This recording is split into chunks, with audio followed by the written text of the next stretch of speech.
Hey everyone, welcome back to my channel. This is Heidi from My Reading Life, and I'm here today to do my May wrap up. Yeah, I know, it's late. It's been a month.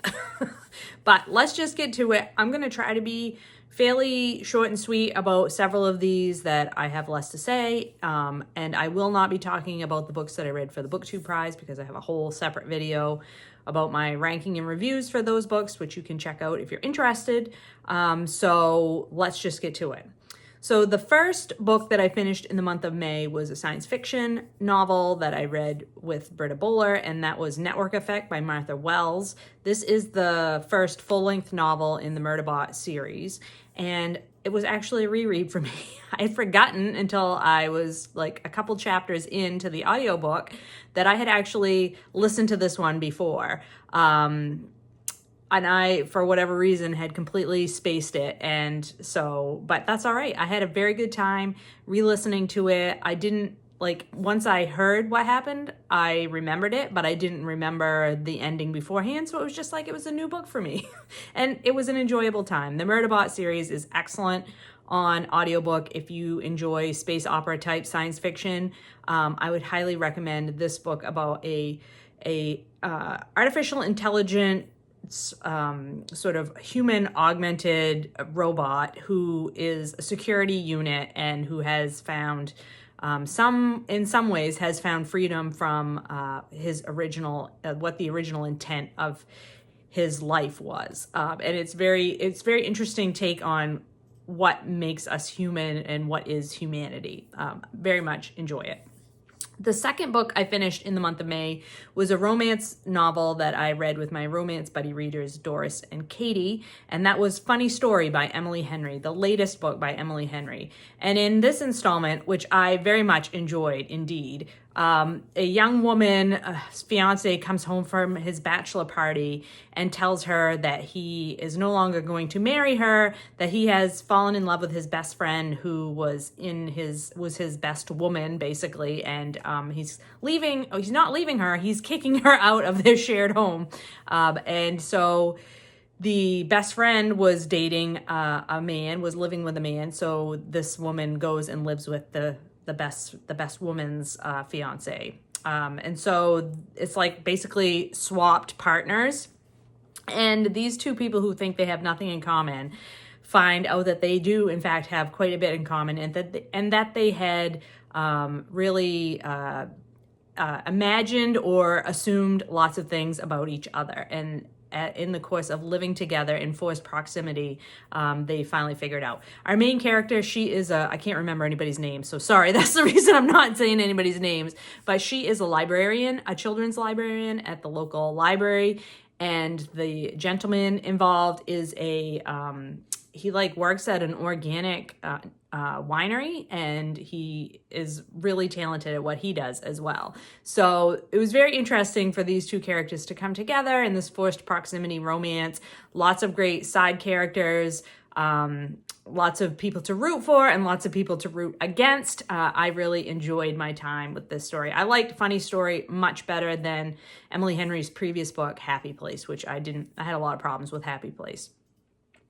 Let's talk about the books that I finished for Springathon. So Springathon was a several week reading themed event that I co-hosted with a bunch of friends, and we read books that were nature themed, and that could be nonfiction or fiction. So I completed Landlines by Raynor Winn. This is a memoir by the author of, what was her original book? The Salt Path, which I read, and this is the third book. There's a second one that I have not yet read, The Wild Silence. I did a whole weekend vlog where I talked about my thoughts and feelings about this book, which I absolutely loved and adored. So if you want to know more about this one, you can go check that vlog out. But just know, the first book, The Salt Path, I had some problems with. This one worked a lot better for me, but it's a similar story where this man and this woman, it's their memoir of hiking a very rough terrain trail through Scotland into Wales and then England. And the gentleman, what is his name?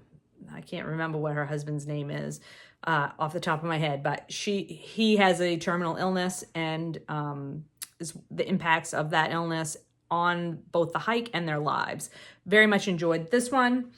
I then read The End of the World, The End of the Ocean, by Maja Lunde. This is translated from the Norwegian by Diane Oatley. This is climate fiction and two timelines, two storylines, a sort of modern day storyline of a woman who comes back to her hometown in Norway to protest the harvesting of ice from a glacier, to be sold to wealthy people for, like gourmet ice, I guess. And she is an environmental activist, and so it's about her life and how she got to where she is. She's like in her 60s when she comes back, and she's sailing there. So the ocean side of it, she's sailing from wherever she was to Norway, and then leaving Norway after she has done some activism around this glacier. And then the second storyline is in the future in France, and climate change has really changed the country. They're in a severe drought. There is no water. There is unrest. People are fleeing the country if they can. And our character that we're following in that timeline and his daughter are fleeing fire in their home city, and end up in a climate refugee camp. So very harrowing, very much realistic in the implications of climate change and what the effects could be near term, because the futuristic storyline is only set about 40 years into the future. So yeah. This was also very good. This is the second book in her, in Maja Lunde's climate. I think there are actually, I thought there were only 3 of them, but maybe there's 4 of them, or there's a 4th one planned. 3 are published. I can't remember. But she's been writing a series of climate fiction books, and this is the second one in that grouping. Really enjoyed that.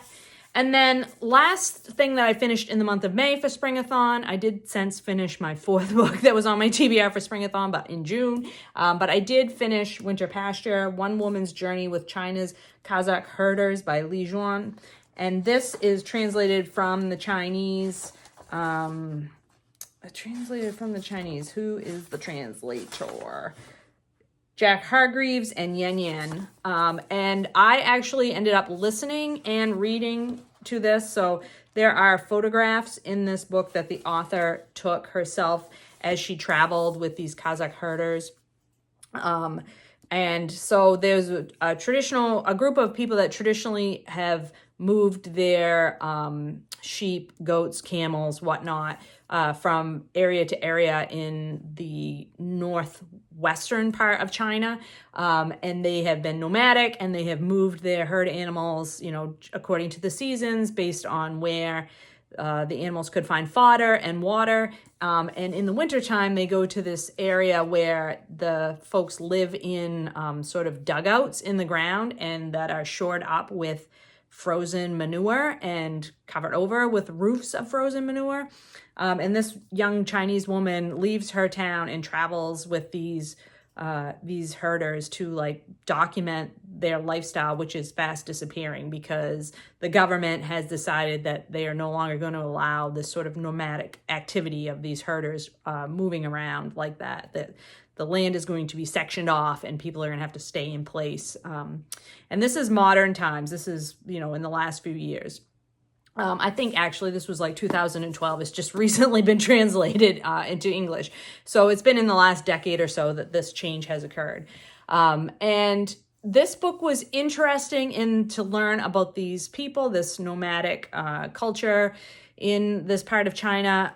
But this is a very, and I don't know if it's the translation that made it feel this way, but I found the story to be quite simplistic in style, rather repetitive, and kind of by the end of it, I was just wanting it to be done with. It just seemed to the story was in a place where there didn't seem to be anything new to tell, and I had kind of gotten bored with it. So unfortunately, this one did not work as well for me as I would have liked it to. I was very interested to read about this culture and to understand how these people lived, this lifestyle that seemed to be very much from times gone by, but then the young people in the families would have cell phones And so like this combination of living a very traditional lifestyle of a time from history, but yet modern technology still seeping into their lives. Like there's just no way around it. There's no way to get away from it at this point. So very interesting, but in the end, a disappointing read for me. So that was Spring-a-thon in May. I also finished a book for my presidential reading challenge, and that was Coolidge by Amity Shlaes. And this book was a biography of Calvin Coolidge, who was president after Warren G. Harding. Sorry, I had a mind blank there. He was president after Warren G. Harding. Calvin Coolidge was born in Vermont to a family who owned a farm and a grocery store, and they were sort of local, involved in local town politics. And Coolidge went off to college with the idea of becoming a lawyer, and ended up staying in Massachusetts, where he'd gone to college at Amherst, and getting into politics in Massachusetts. He was very much known as he was very conscientious about budgets. He was very much a true Yankee in the sense of he was very conservative about spending, and he brought that to his political career. So it was an interesting biography in that Coolidge, there was lots of things to admire about Coolidge, but in the end, I think he was probably not a very fun person to be around. He was very rigid in his personal, the way he approached his personal life, and he was very rigid in how he approached politics. And that this book does not get negative about his economic policies, but I have read other things where some people think that perhaps his economic policies sort of hastened the start of the Great Depression. So maybe he was a little too rigid in how he handled some of our economic policies while he was president. And he was very, very strict with himself as a person. And so he was very strict with the staff at the White House. And I imagine he was very difficult to work for and to live with. But it was a very interesting biography, and I will be looking for more books by Amity Shlaes, because as a female historian, first of all, it's pretty rare to find presidential biographies written by women, and I did like her style of writing, so I thought she did a nice job. So yeah, a successful presidential biography for Calvin Coolidge.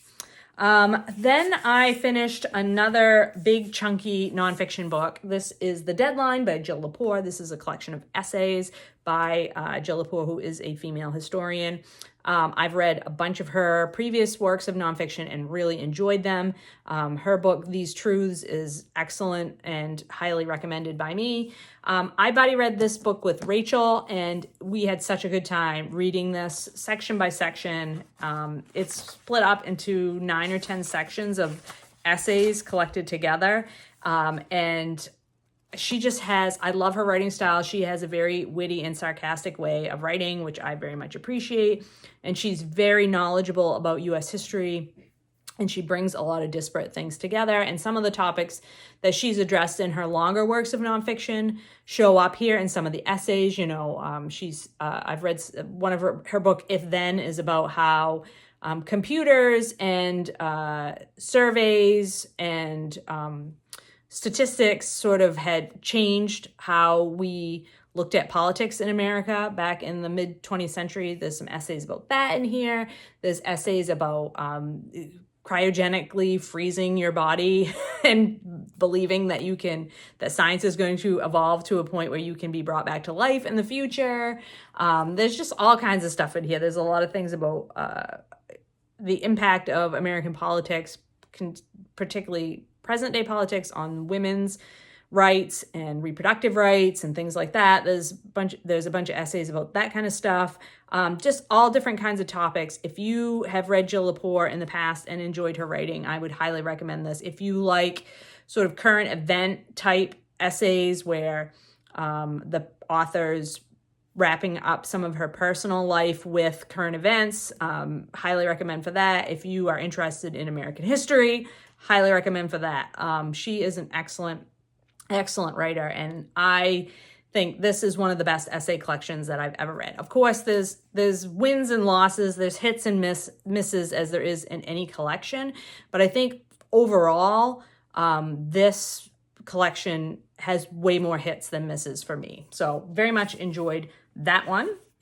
I read another new piece of fiction, Wandering Stars by Tommy Orange, which has been everywhere. This is Orange's sophomore novel. I read his, should I say that? Yeah, because I think There was considered a novel in connected stories.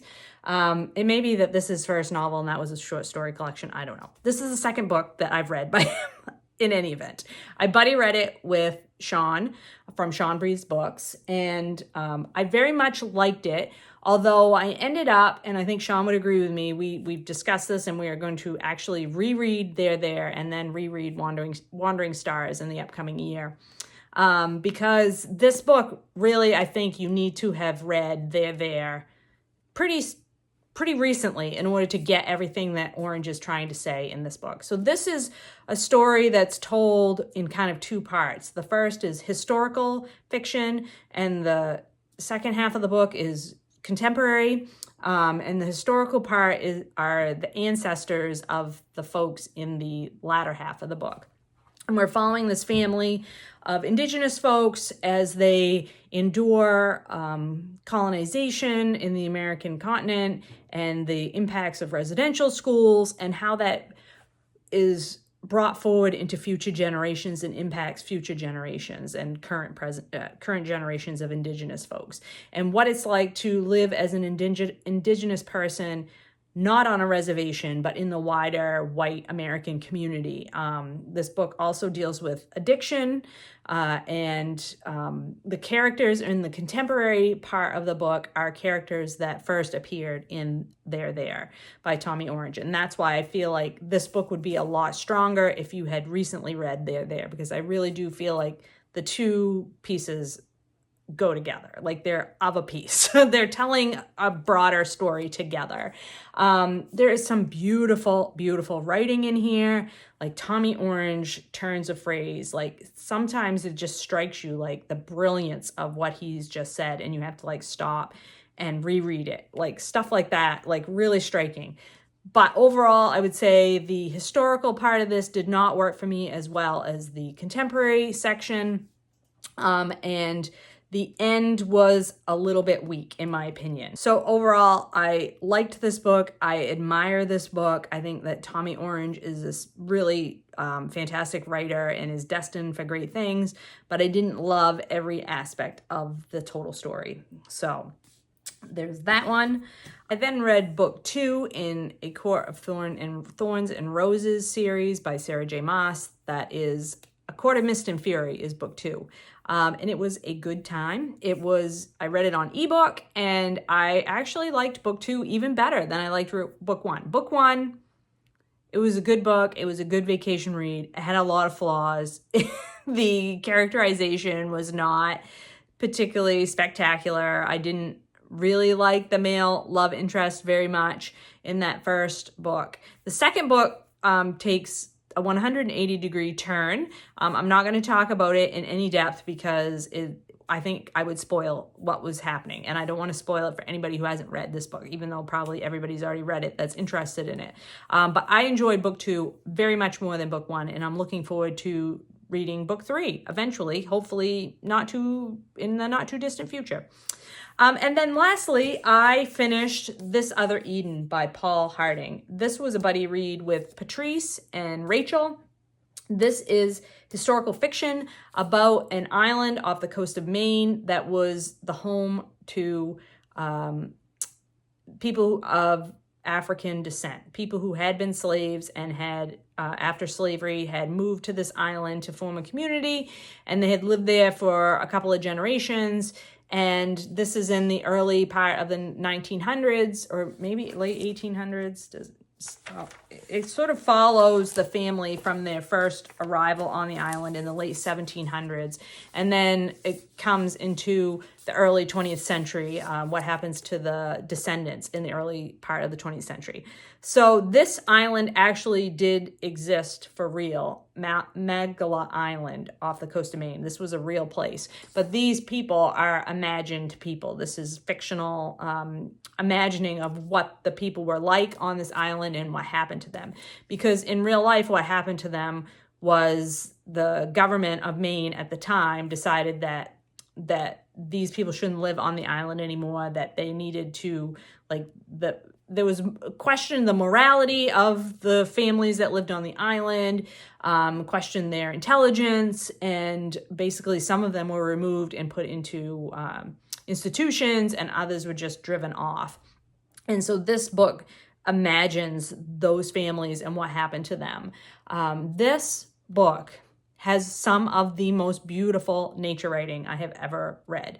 Like the way that Paul Harding talks about the ocean, this island, what it's like to live in a remote coastal island setting, just gorgeous, absolutely gorgeous, 100% gorgeous. Like, I am not a literary fiction girl. I am not.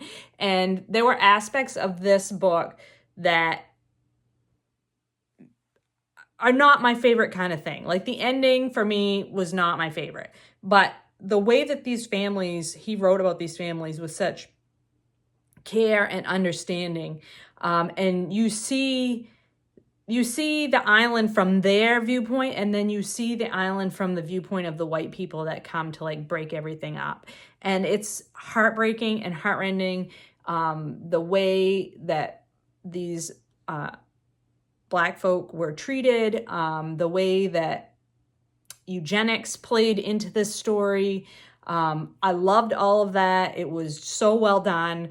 The biblical allusions in this story, like that's also not my thing normally, but I thought they were so well done. You know, he's riffing on so many of the traditional Bible stories, you know, Noah and the ark, Adam and Eve, and taking it to its logical conclusion. You know, if Adam and Eve, or on Noah's ark, if it was Noah and his wife and his children who were the only survivors after a great flood, what does that mean for human ancestry? You know, he takes those ideas and sort of spins them out and shows you like some of the prejudicial things that people think about certain insulated communities. It's like, but he's pointing back at some of the biblical stories and saying, but you were all right with it over here. So why is that? I love that. I love what he's doing with that. So this book, I know, like, I would have said this is not a Heidi book, except for the setting in Maine. Obviously, I'm interested in that. And the idea of the history behind this island, which I am very much interested in. And I Googled tons of stuff after reading this book. But I think Paul Harding does a really, really excellent job. If you are a literary fiction person, I think that this is a great choice for you. This is like the writing. Paul Harding is a stellar author, and this is really well-told story. So very much enjoyed my time with This Other Eden. So that is it. Those are the books that I had not yet talked about that I read in the month of May. It was a very good reading month, and I am really pleased at the progress that I made through all of those books. I hope to come back to you soon to talk about the books that I've been reading in June. I hope you're all doing well and finding some great books to read. I'll talk to you later.